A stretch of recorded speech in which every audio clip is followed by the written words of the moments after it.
Hi guys, I'm home in California. It doesn't actually look that different from Florida, to be completely honest, but it took a lot for me to get here actually. Okay, so a few days ago, Dan Howell uploaded a video about his sort of hell trip to the Bahamas and just a sort of series of unfortunate events in various airports. I was watching the video with my friend Sam and I was just like, man, this guy had a day in the park compared to my recent airport experience. So as you guys saw in my last video, I recently packed up my dorm room because it was the end of the semester and it was time for me to come home to California.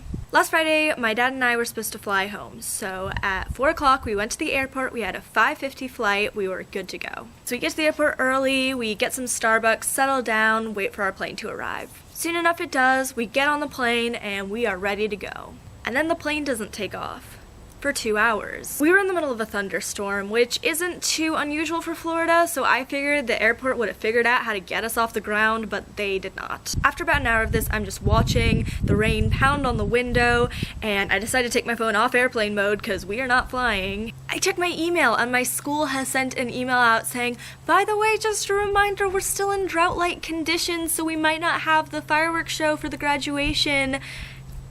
At that point, as a Californian, I'm like, okay, none of you guys have ever experienced a drought in your lives, but that's another story. So after about 2 hours, they're like, okay, the storm is past, we can get off the ground pretty soon, there are 4 flights ahead of us. We watch the 4 flights take off, and we know that we're next. And then the intercom comes on, and the flight attendants tell us that we are out of fuel.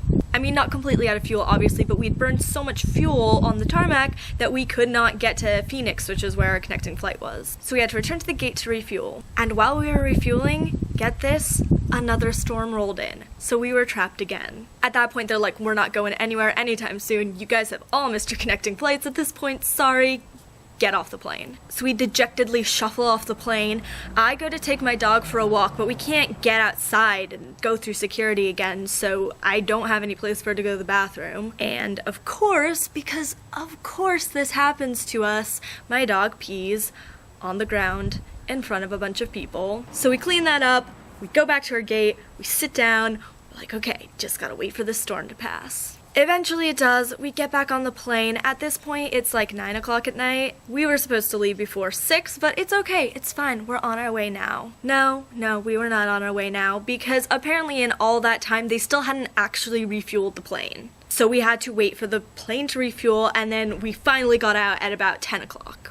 Got off the plane in Phoenix. It was almost midnight. Keep in mind that's, West Coast time versus East Coast time. It is like 3 in the morning for me and I am very tired. Our connecting flight was to Burbank Airport. And the thing about Burbank is they don't accept any incoming flights after 10 p.m. So we are not getting to California tonight. We also hadn't eaten in hours and it was just all in all really a miserable situation. There was this kid, he was like a little older than me, who was also flying to Burbank and we'd sat next to each other on the plane. And I felt bad for him because he was just as stuck as we are. Fortunately for my dad and I, we found a pretty affordable hotel. They were okay with the dog staying with us because she's an ESA, and we got to actually sleep in a real bed. The other kid, his name was Aaron, don't know what happened to him. We saw him on the next flight the next morning, but I don't know if he just stayed in the airport or not. So if you see this, Aaron, sorry. In any event, we did get on a plane the next morning, got home sort of mid-afternoon the next day. It was good.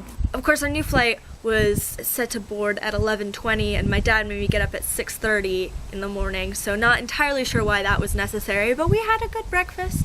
We, had plenty of time to get to the airport, and that was my hell flight experience. I'm glad to be home, but I won't be here for very long because I'm flying back to Florida because that's where my job is. I will be there, and then I'll be back here for VidCon.